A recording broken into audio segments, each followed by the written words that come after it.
రాష్ట్రంలో విద్యుత్ ఛార్జీల పెంపుపై విమర్శలు చేస్తున్న వైసీపీపై ఏపీ విద్యుత్ శాఖ మంత్రి గొట్టిపాటి రవికుమార్ తీవ్రస్థాయిలో మండిపడ్డారు. తిరుపతిలో పర్యటించిన ఆయన గత 5 ఏళ్ల పాలనలో 9 సార్లు ఛార్జీలు పెంచి ప్రజలపై భారాలు మోపిన వైసీపీకి విమర్శించే నైతిక అర్హత లేదని స్పష్టం చేశారు.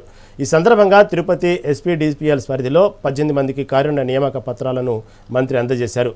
విధి నిర్వహణలో ప్రాణాలు కోల్పోయిన ఉద్యోగుల కుటుంబాలను అందుకోవడంలో కూటమి ప్రభుత్వం చిత్తశుద్ధితో ఉందన్నారు. దాదాపు 18 మందికి ఇచ్చాం.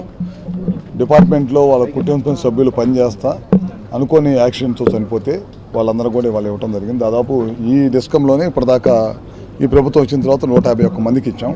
రాష్ట్ర వ్యాప్తంగా డిస్కమ్స్లో 3 డిస్కమ్స్లో కానీ ట్రాన్స్కోలో కానీ జెన్కోలో కానీ ఎక్కడ జరిగినా సరే ఇమీడియట్గా వాళ్ళ కుటుంబాలను ఆదుకోవాలనే ఉద్దేశంతో ముఖ్యమంత్రి గారు ప్రత్యేక చొరవతో ఎన్ని కార్యక్రమాలు చేస్తున్నాం. అబో ఏజ్ బిలో ఏజ్ కూడా ఏదైనా 1-2 కేసులు ఉంటే దాదాపు 30 నుంచి 40 మంది పైన వాళ్ళ కారుణ్య నియామకాల్లో చేయడం జరిగిందనమాట. అసలు ఈ విద్యుత్ వ్యవస్థ మీద మాట్లాడే అర్హత లేదు. ఎందుకంటే వాళ్ళు 9 సార్లు కరెంట్ బిల్లు పెంచారు. ఇందాక నేను చెప్పలా, పవర్ని మనకున్న జనరేషన్ని సక్రమంగా వాడుకోకుండా బయట నుంచి అధిక రేట్ల మీద పవర్ కొని ఆ పవర్ని ప్రజల మీద భారం వేసింది వైసీపీకి ఈ పవర్ డిపార్ట్మెంట్ మీద మాట్లాడే అర్హత లేదు. మనము పోయిన సంవత్సరం ఎంత ఖర్చు పెట్టాం పవర్ పర్చేస్, ఈ సంవత్సరం ఎంత ఖర్చు పెట్టాం మీరు ఒకసారి గమనించండి. మనం పవర్ పర్చేసెస్ పూర్తిగా డౌన్ చేసాం.